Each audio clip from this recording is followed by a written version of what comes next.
All right, well, thank you for having me. It's really an honor to speak here for the National Press Club. I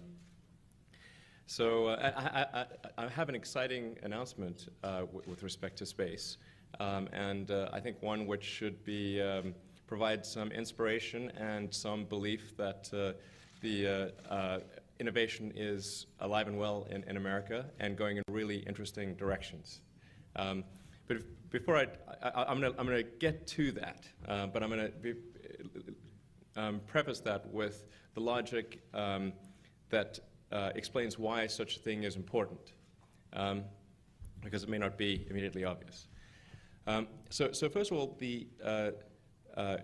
going back to why am I in space and electric cars and solar power and internet stuff, it goes back to when I was in college and I was trying to think of what were the most important things that would affect the future of humanity. What could have a significant positive effect on the future of humanity? And the three things that I came up with were the internet, sustainable energy, both production and consumption, and then space exploration, but specifically making life multiplanetary. And I didn't expect when I was in college to actually be involved in all three of those areas, but as a result of some success in the internet arena, that gave me the capital to get involved in very high capital endeavors like cars and rockets, which really are very high capital.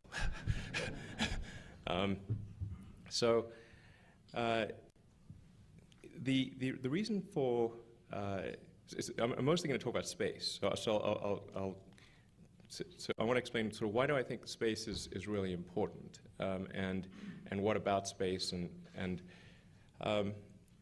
because I believe in sort of building things up from a rational sort of framework of logic, and so you start with sort of, well, how do you decide that anything is important? And I think the lens of history is a helpful guide here, in that things that may seem important in the moment, but actually aren't that important in the grand scheme. Over time, if you look at things over a broad span of time, the things that are less important kind of fall away. And if you look at things from the broadest possible span of time as it relates to life itself, and the evolution of life has been, primitive life, I think, started around 3.5 to 3.8 billion years ago. And what are the important steps in the evolution of life? And obviously there was the advent of single-celled life, there was differentiation to plants and animals, there was life going from the oceans to land, there was mammals, consciousness, and I would argue also on that scale should fit life becoming multiplanetary. And in fact, I think consciousness, it's the next step, actually, because you really kind of need consciousness to design vehicles that can transport life over hundreds of millions of miles of irradiated space to an environment that they did not evolve to exist in. It would be very convenient, of course, if there was another planet just like Earth nearby. But that's unlikely, and as it turns out, not the case. So I think you couldn't really. There's no way for life to sort of just by dint of natural selection just sort of get over to Mars and survive. So you need consciousness. You got to design. So I think it is the next natural step. So I think if one could make a reasonable argument that something is important enough to fit on the scale of evolution, then it's important, and maybe worth a little bit of our resources. And one can also think of it from the standpoint of life insurance. There's some chance, either as a result of something humanity does, or as a result of something natural like a giant asteroid hitting us or something, that civilization, life as we know it, could be destroyed. There's clear evidence for life being destroyed multiple times in the fossil record. So we don't need to guess that this is something that can occur. It has occurred. The Permian extinction being a particularly interesting one, because I think that destroyed somewhere between 90 and 95% of all species on Earth, which doesn't tell the full story because most of the remaining species were fungi. So unless you're a mushroom, you're out of luck. So you know, if we think it's worth buying life insurance on an individual level, well, perhaps it's worth spending something on life insurance for life as we know it, and arguably that expenditure should be greater than zero.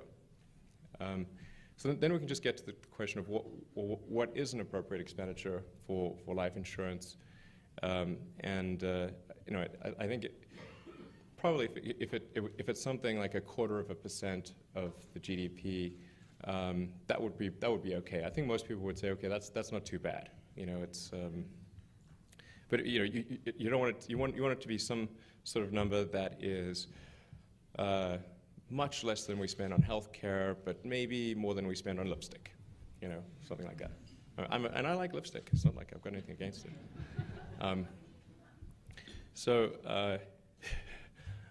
Yeah, I can't wait for that comment to go out there.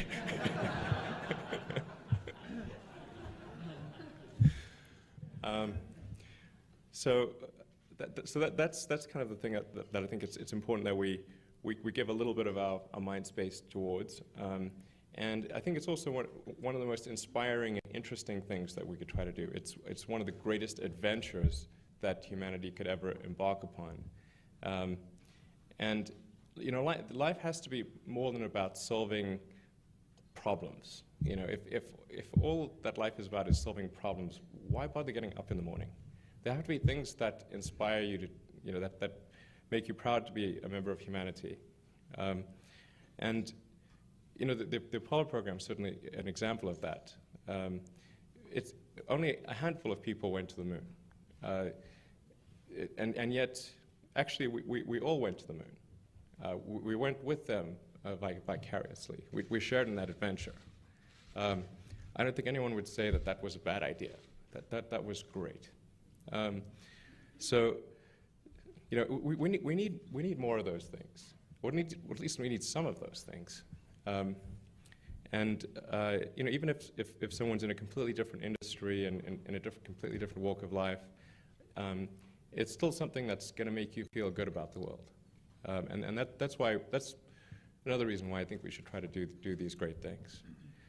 So now then let's get to the question of well, how do you make life multiplanetary? What are the fundamental obstacles to that? Because it's all well and good if everyone agrees that that's worth doing, but if we can't do it, well, it doesn't matter. So the pivotal breakthrough that's necessary, that some company has to come up with to make life multiplanetary is a fully and rapidly reusable orbit-class rocket. This is a very difficult thing to do because we live on a planet where that is just barely possible. If gravity were a little lower, it would be easy. If it was a little higher, it would be impossible. Even for an expendable launch vehicle, you know, where you don't attempt any recovery, after a lot of smart people have done their best to optimize the weight of the vehicle and the efficiency of the engines and the guidance system, everything, you get maybe 2 to 3% of your liftoff weight to orbit. That's not a lot of room for error. So if your rocket ends up being just a little bit heavier, you get nothing to orbit. And this is why only a few countries have ever reached orbit. Now you say, okay, well, let's make it reusable, which means you've got to strengthen the stages. You've got to add a lot of weight, a lot of thermal protection. You've got to do a lot of things that add weight to that vehicle and still have a useful payload to orbit. This is, now you're saying of that meager 2 to 3%, and maybe if you're really good, get it to 4%, you've got to add all that's necessary to bring the rocket stages back to the launch pad and be able to refly them and still have useful payload to orbit. So a very difficult thing. This has been attempted many times in the past, and generally what's happened is when people have concluded that success was not one of the possible outcomes, then the project's been abandoned. Well, in some government projects kept going even when success was not one of the possible outcomes.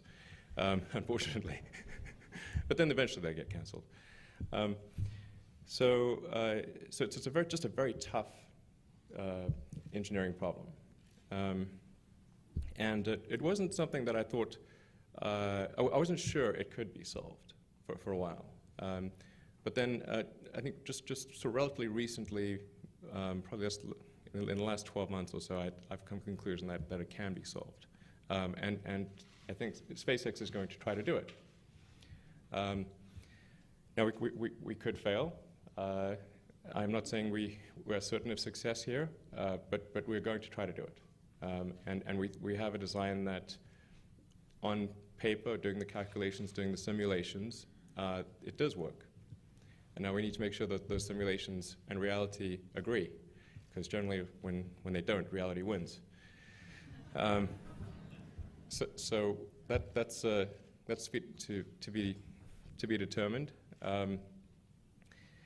And the simulation that you may have seen in the lobby coming in, which will be posted to our website right around now, will show you a simulation of what we plan to do. Now that simulation is mostly accurate, but there are a few areas which are inaccurate. In some cases, just due to timing constraints, we weren't able to work with the simulation people to get it completely accurate. And in some cases, we're keeping a few technical things under our hat. But it gives you a pretty good idea of what we intend to do, which is to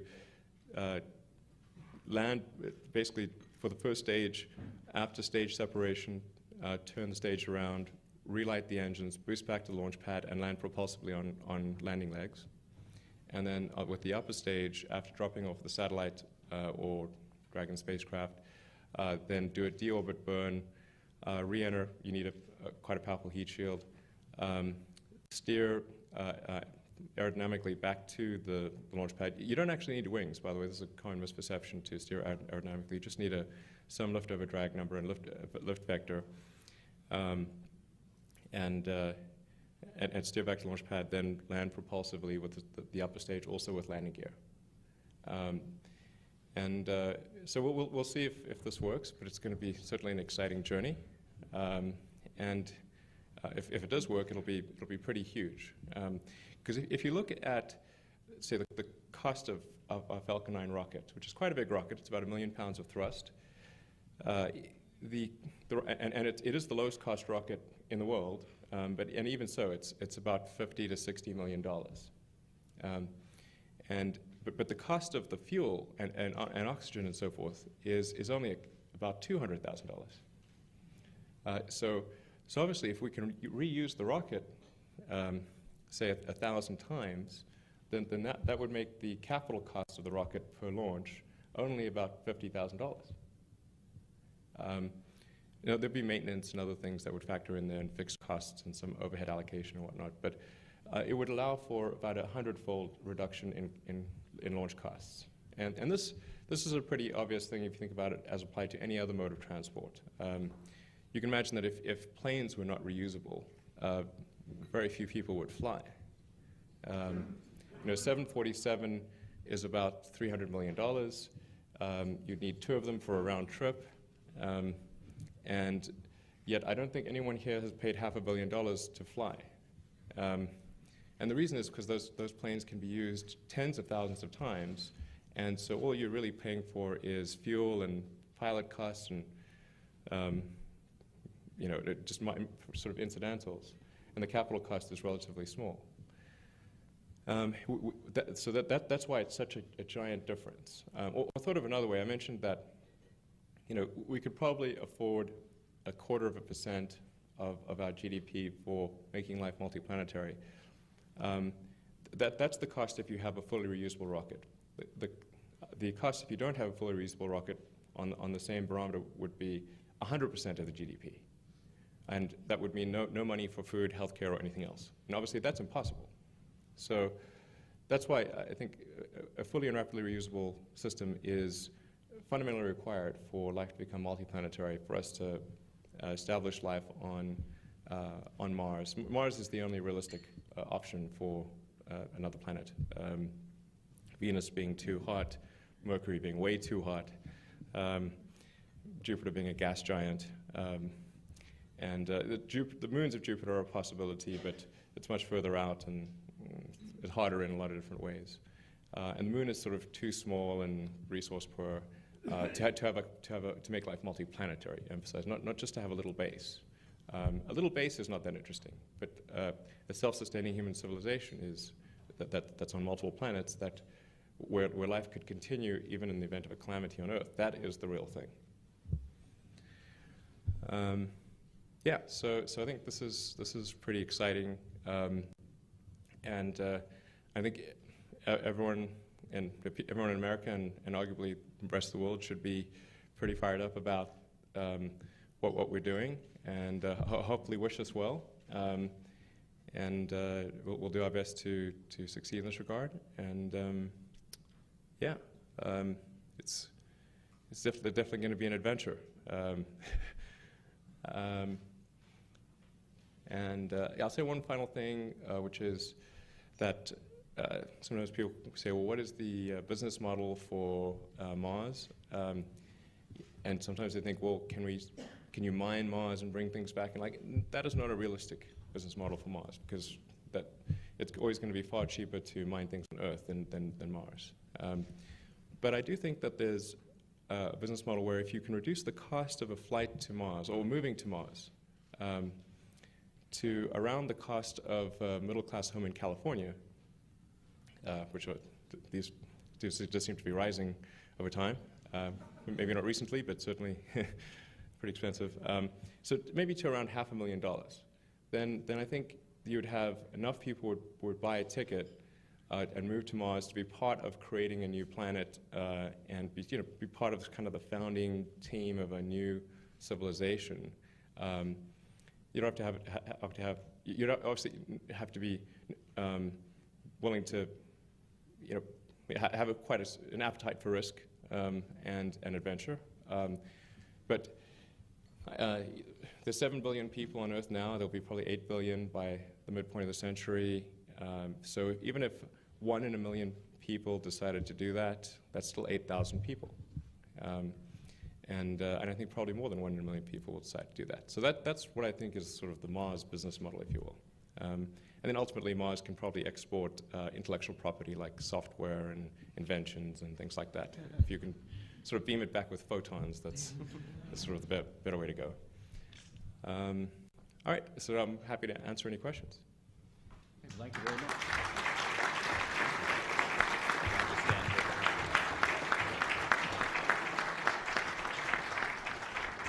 Well, thank you very much. Obviously, given the diverse nature of your own interests and pursuits, we'll ask you to stay here as soon as you grab a drink of water, which is required on Earth. If you went to the moon, that might be more difficult.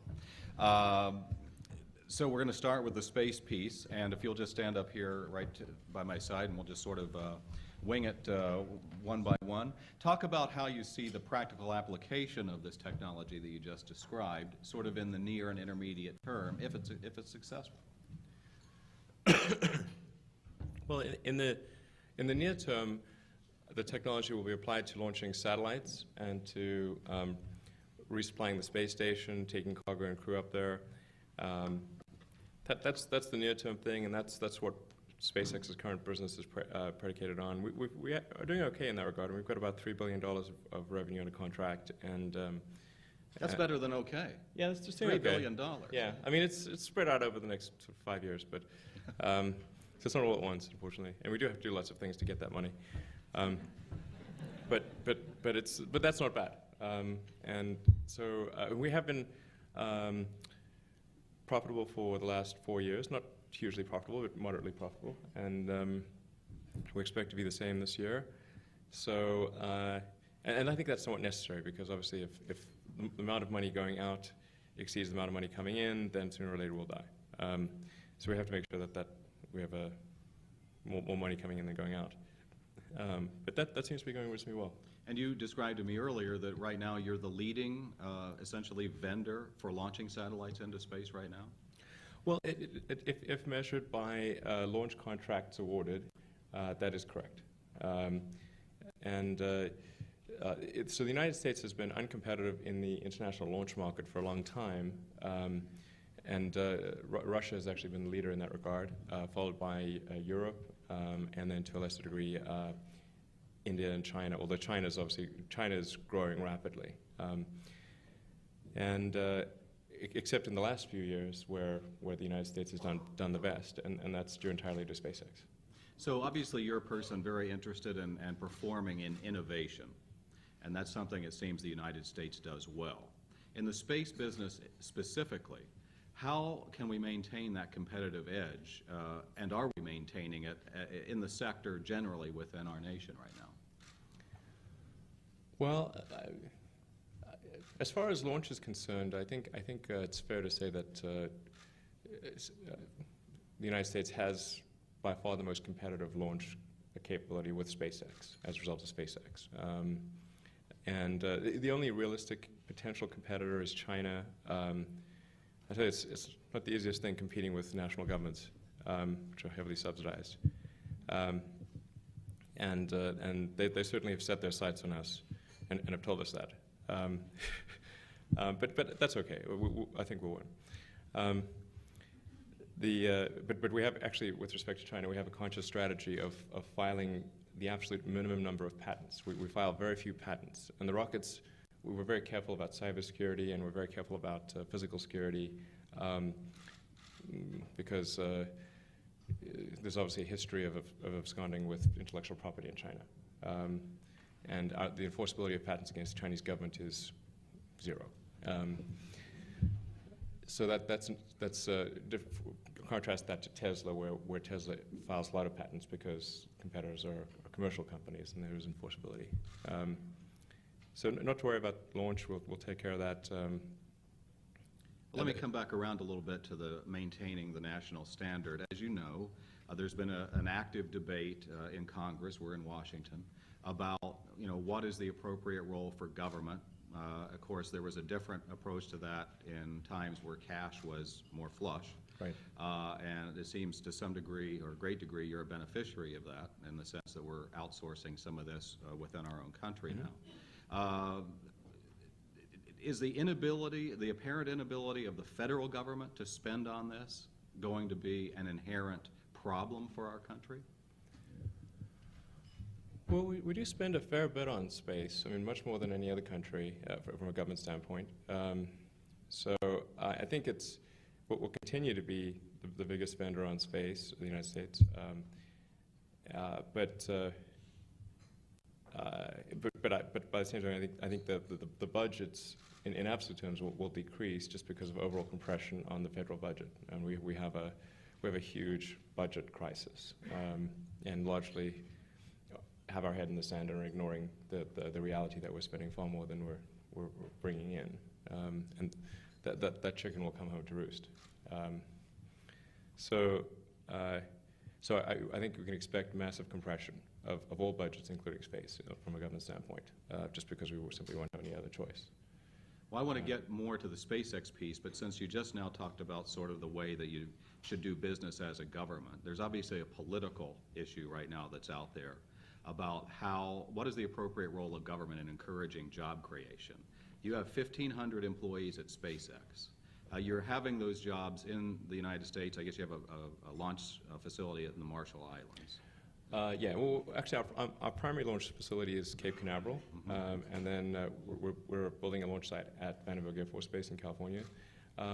We're not currently using the Marshall Islands launch site. We did use it initially, but the logistics are just too difficult getting out there because it's like water world out there. It's a zillion miles from anywhere. So it's convenient in some ways, but then inconvenient from a logistics standpoint. So our primary launch site is Cape Canaveral and then Vandenberg, and then we're also plan on establishing a commercial launch site, which would, because I think that makes sense, because Vandenberg and the Cape are actually Air Force bases, and it makes sense to sort of concentrate Air Force and perhaps NASA business at those two facilities, and then concentrate commercial launch activity at a commercial launch site, just as occurs with aviation. So what's your sense, as in the political debate here in Washington, Do you have trouble creating jobs within your company because of the way the federal government's operating currently, or what you envision as the way the policy is managed generally? Well, there are. I should first of all say that SpaceX would not be where it is without the help of NASA. Both historically, the great things that NASA has done, and currently with the business that NASA gives us. So, and the expert advice and everything. So, I should make sure to very strongly credit NASA in this arena in terms of how helpful they've been. We do have a bit of a challenge with the Air Force, and this is something where I'm sort of surprised that there's not more journalistic interest, because the Air Force is currently proposing to extend the sole source monopoly of Boeing and Lockheed until 2018.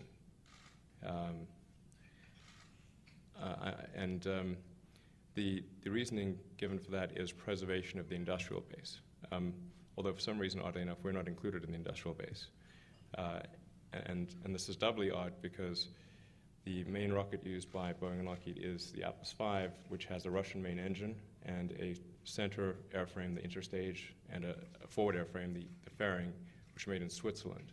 So which industrial base are we talking about preserving? The one in Russia? That doesn't make much sense. So you sense that's a political problem? We have 1% of the lobbying power of Boeing and Lockheed. That's a political problem. If this decision is made as a function of lobbying power, we are screwed. I think you just earned some journalistic attention. Well, let's get a little bit more to the space business here, because we do have a lot of questions, and I want to be fair to our audience to get in as many of those questions as time permits. And obviously, these are some far-flung questions, literally as well as figuratively. Someone asks, how will today's announcement divert resources from sending humans to the International Space Station? And I would probably add, if at all. No, I wouldn't consider this to be in any way a diversion.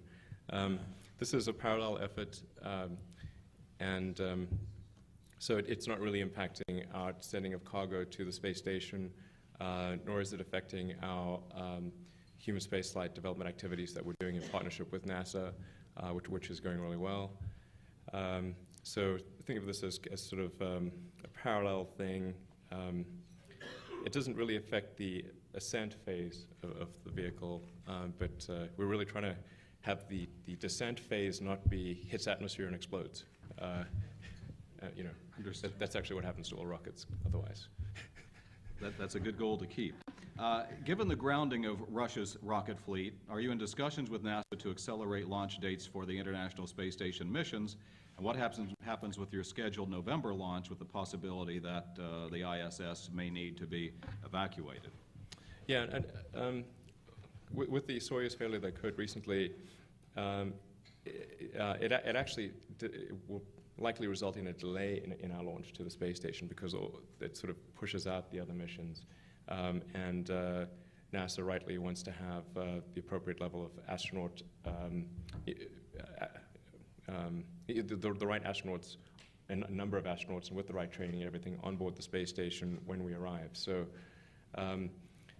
it looks like things will be more like January for the launch of the space station, and that is contingent upon the Russians meeting the schedule that they're currently stated. So, how do you evaluate the fact that we're using Russia as an important partner in our space program right now? How do you feel about that? What are the risks and what are the benefits?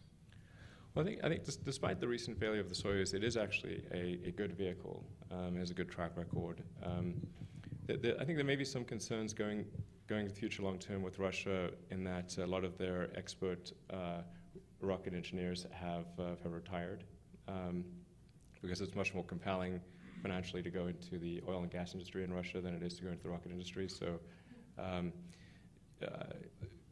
so you sort of, that expertise is tailing off, and I think that may lead to decreased reliability for Russian rockets in the future. Hopefully it doesn't, but... Does that give the advantage to China then? Well, I think long term, like you said, I think China is the serious competitor long term.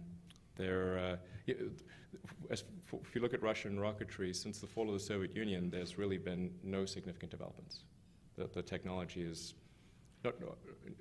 barely progressed. No new rockets have launched since the fall of the Soviet Union. So obviously what that means is as soon as that technology level is exceeded, then they're rendered redundant and they have no ability to compete. And I think that's likely what will occur with the Russian launch industry. So how much longer do they have unless they start doing some serious work as being a viable space program there? 5 to 10 years. And how soon, does that mean then at that point China moves in? I mean, essentially in that space that they're occupying? I'm quite confident we can take on China. Yes. Well, let's get to another question. Maybe I'm overconfident, but I'd rather bet on us than China. Well, you're on the record, and I think you have a lot of people cheering for you. So right. Obviously we'll see what happens. We'll invite you back down the road and check back. Exactly. Could be famous last words. Given the failed Progress launch and the risks of trusting the very survival of the International Space Station entirely to Soyuz for years to come, there's something of a state of emergency until U.S. crews begin. Can you fast-track development and human rating to result in crewed launches beginning in about 2 years? And if not, can you speed up the process by any amount? Could you launch in an emergency? Yeah. Well, I think here it's important to clarify what can the system do that we've done. You know, the Falcon 9 Dragon system that we're launching today, what can it do? If the degree of safety required was equivalent to that of the shuttle, we could actually launch astronauts on the next flight, on the one going up which will likely go up in January. The system is fully capable of carrying biological cargo, you know, which is, you know, people. However, what it doesn't have is a launch escape system, and the shuttle also does not have a launch escape system. And both NASA and we agree that a launch escape system is a wise move. We are. It'll take us about 2 years, maybe at the outside 3, to develop and qualify the launch escape system. And the way we're doing the launch escape system is, I think, a significant innovation beyond what's done in the past, where the escape thrusters are built into the sidewall of the spacecraft. So you can actually use those same thrusters for propulsive landing, which is cool. And we're actually talking with NASA about potentially doing missions to Mars and other places using Dragon as kind of a general test, a general science delivery platform to various places in the solar system. So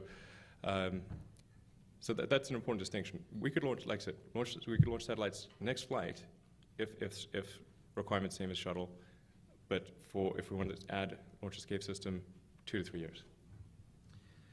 Questioner asks, NASA has a legacy of openness and transparency unlike private companies would. While you're flying private payloads, a private model will continue to work for you. However, once the American taxpayer starts footing the bill, and I guess the supposition is here more aggressively, what assurances can you give that SpaceX will be as open and transparent as NASA and other aerospace systems, or need you be?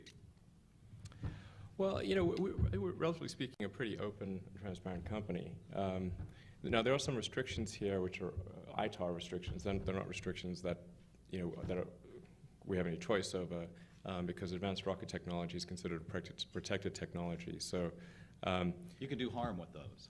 Right. Yes. You know, we can't sort of just publish to the general public a detailed analysis of failure investigations that contain secrets on how to make rockets. That's actually a violation of the law. But all that information is available to NASA and to the FAA. So our, you know, for missions that we do for NASA has quite a detailed oversight role, and then the FAA as well has an oversight role. So, you know, if you're comfortable flying commercial aircraft, I think then you should be pretty comfortable with what we're doing in commercial rocketry. And yet, with NASA, there's obviously any number of tragic events that occurred where human life was lost. And in the sense that, obviously, they're using private companies as partners, but essentially it was under the NASA and government brand, essentially flying the American flag. Can a company like yours sustain a loss like that as a private enterprise? Would people be willing to give you as much, dare I say, space in the event of a tragedy that they would be their own government? Yeah, I think that'll be okay. I mean, if you look at all other modes of transport, aircraft, boats, cars. So you're familiar with cars. There's loss of life in every mode of transport. And if one set a standard that you couldn't have loss of life, then there would be no transport. You wouldn't even be allowed to walk. So you have to allow for some amount of risk. It needs to be reasonable and measured, but you have to allow for that. But I don't think that a commercial company. I think a commercial company arguably would be better able to deal with that than a government entity, because the government, then you have the congressional hearings, and it tends to become sometimes a political football. So Congress has a willingness to investigate private companies as well. Oh, sure, yeah. But I think that certainly occurs where it seems like there's been sort of in a violation of the rules or something like that. But as long as something's within the rules, I mean, there are fatal car accidents every day, but you don't get a congressional hearing on it. I'm trying to think. Yeah, I think you're right. Well, let me follow up then. Someone asks, if you took NASA out of the equation, in the sense of being responsible or important for your future business, is there enough private satellite and other government payload business to keep you going if for some reason NASA wasn't in the picture, or is that a concern at all? Well, certainly NASA is our largest customer and our most important customer, but if you look at our launch manifest, we have over 30 Falcon 9 missions under contract. 13 of those are with NASA. So effectively, we've got maybe about 40% or so of our business with the government. But then if you consider, let's say you made pencils, well, about 40% of your business would be with the government. Mm-hmm. So it's not that's not an unreasonable number. Fair enough. Fair enough. Here we're getting to the workforce issue. Someone writes in the audience today, my son, not me, is a mission controller at Houston's Johnson Space Center, which obviously is relevant to the future of your business as well. Many of his friends with the shuttle program have been let go and are interviewing via video for jobs with your company. Any suggestions on what you're looking for? Sure. Well, if you look at the amount of money that is allocated to commercial space relative to the overall NASA budget, you'll see it's a pretty small number. In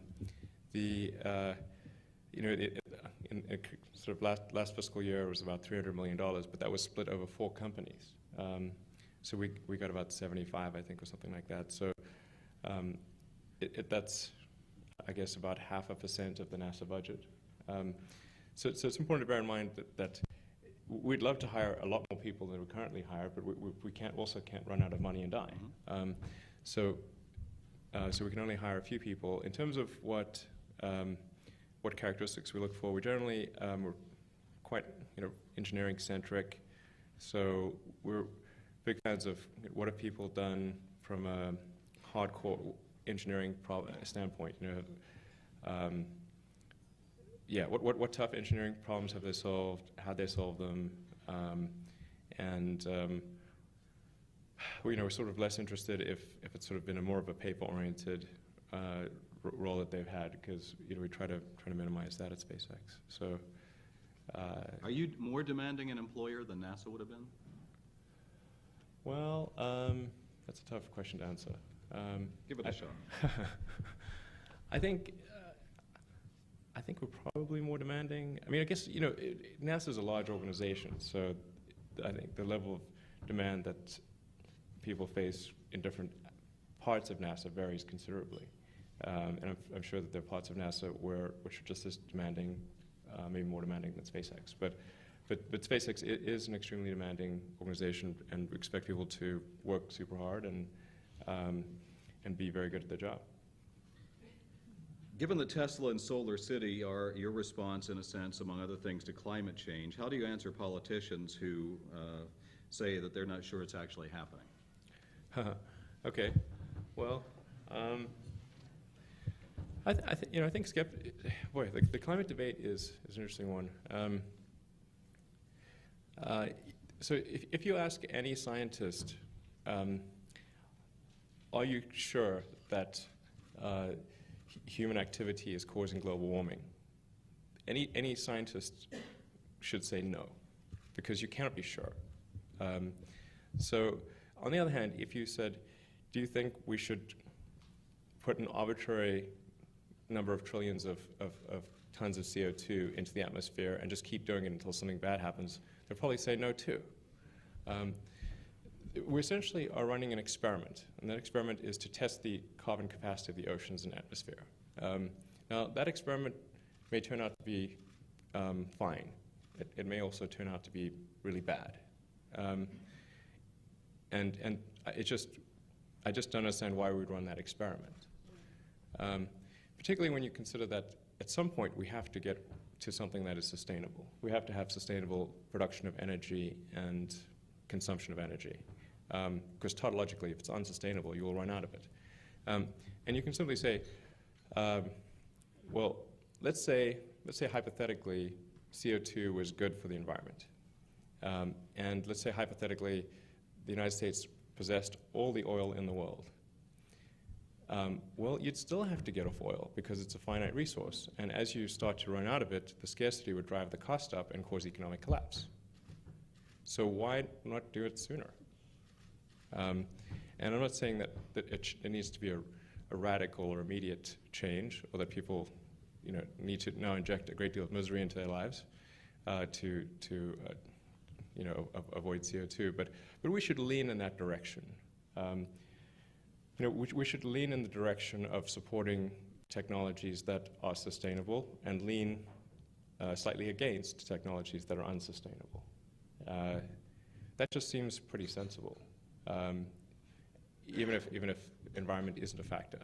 And in fact, my interest in electric vehicles predates the current climate issue. I mean, I was interested in electric vehicles sort of 20 years ago when nobody was really talking about global warming, because I just thought it was the obvious means of transport.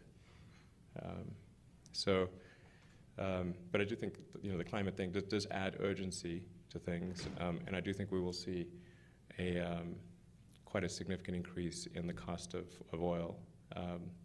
Just from a demographic standpoint, you've got China and India and a few other countries that represent almost half the world's population and have very few cars on the road, but are rapidly adding cars to the road. And so you can expect a doubling of demand, and I think it's going to be difficult to achieve a doubling of supply.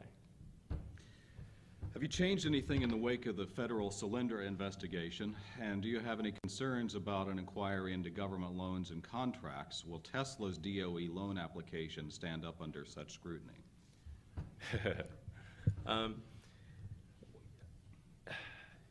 Yeah, I mean, so in the case of Solyndra, Solyndra has obviously become somewhat of a political football here.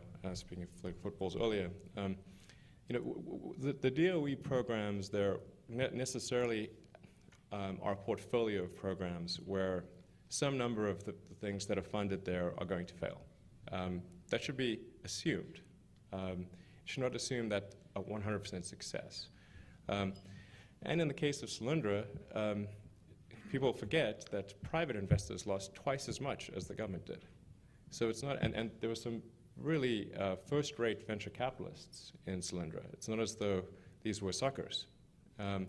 So if you've got first-rate venture capitalists who've lost twice as much money as the federal government, you have to say, okay, I mean, it was a bet. The bet didn't work, but that doesn't mean it's something really terrible happened. I mean, the most you could say is that Solyndra executives were too optimistic. They presented a better face to the situation than should have been presented in the final few months. But then, if they didn't do that, it would have become a self-fulfilling prophecy of as soon as the CEO says, "I'm not sure whether we'll survive," you're dead. So, I think people are making too much of the Solyndra thing. And do I think there are parallels with Tesla? I mean, we got a loan from the DOE from a different program, I should point out. But in our case, we have significant capital reserves, and we have more money at Tesla than we need to complete the program in question. And we don't face the same issue that Solyndra faced, which is extreme competition from China on a commodity product that drove the cost per watt of solar panels from $4 a watt down to $1. That's the fundamental reason why Solyndra went down. Is Solyndra would have been okay at $2 a watt, but not $1. And that's it. And here's another thing, which is not getting enough press, which is how much money do you think the Chinese government's put into solar? Estimates are about 40 billion, okay? So we've got our team operating on a pittance. We've got China operating on 40 billion, and our team lost. That should be no surprise. Do you worry that that's tarnished the view by the American public of the solar industry in the United States? There's probably a little bit of tarnish, but it's unwarranted tarnish. Solar City now. The scenario that occurred with the cost per watt of solar was something that I expected would occur. So if somebody had asked me, do you think Solyndra is a good investment, I would have said, no, you're going to get your ass kicked. So Solar City works on balance of system, where they do everything except the panel. And they own the end customer relationship. They're kind of like Dell or Apple. Dell or Apple don't make the CPU or the memory or the hard drives, but they design the overall system and they provide it to customers. They do the sales and marketing service, and that's what Solar City does. Solar City is doing super well, and they're growing at 50 to 100% a year with positive cash flow, which is pretty incredible.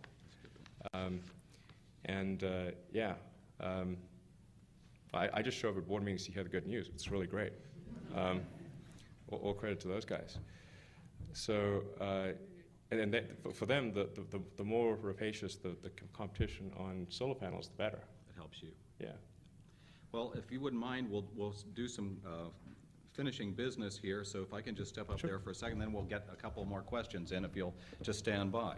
So as many of you know, we're almost out of time. And before asking the last question of the day, a couple of housekeeping matters to take care of. And first among those is just reminding you about some immediately upcoming luncheons. Ken Burns, the documentarian filmmaker, will be here on Monday to talk about his new film, Prohibition. On October 5th, Ron Paul, a candidate for the GOP presidential nomination. That's the 5th of October, and that event is sold out.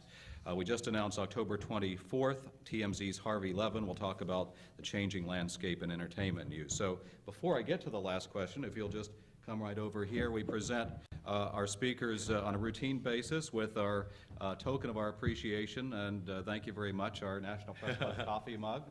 Thank you. Thank you, Elon. Go ahead and take that.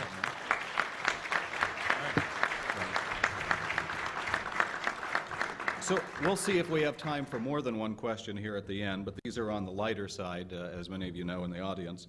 Let me ask you, first of all, what's the one great idea that you've seen from somebody else? And as the slogan goes, I could have had a V8. Why didn't I think of that?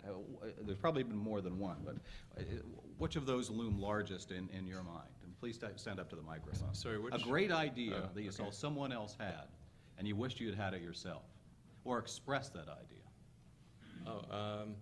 Well, there's lots of great ideas that people come up with all the time. I don't necessarily wish I'd had them myself, but certainly, what Larry and Sergey came up with Google was really smart. With the backward links to pages. Obviously, what Facebook has done, Twitter. I mean, there are great examples on the internet,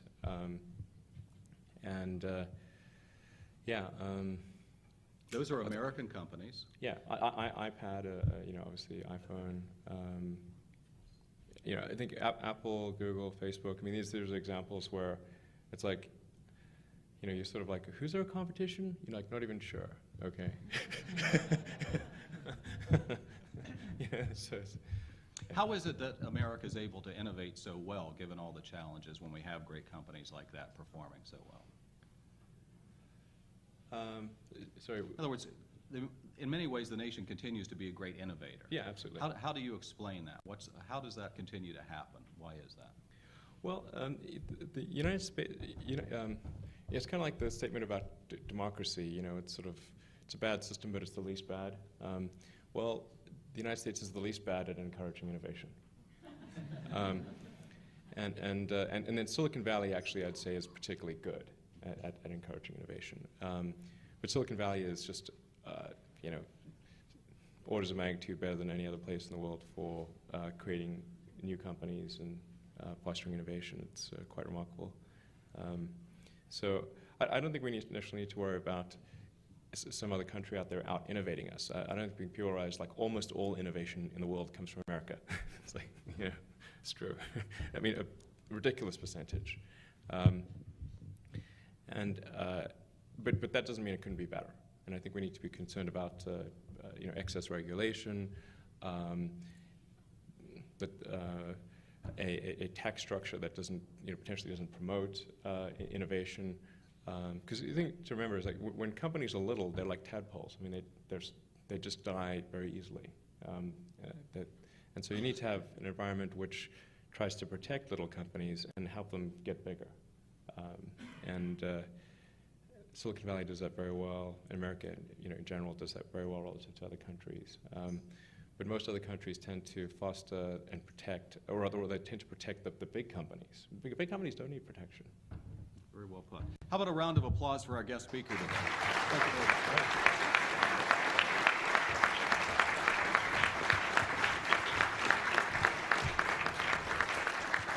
Thank you to all of you for coming today. We'd like to thank the National Press Club staff, including our Library and Broadcast Center, for organizing today's event. And you can find more information about the National Press Club on our website. You can get a copy of the program. Please check that out at www.press.org. Thank you, and we're adjourned. It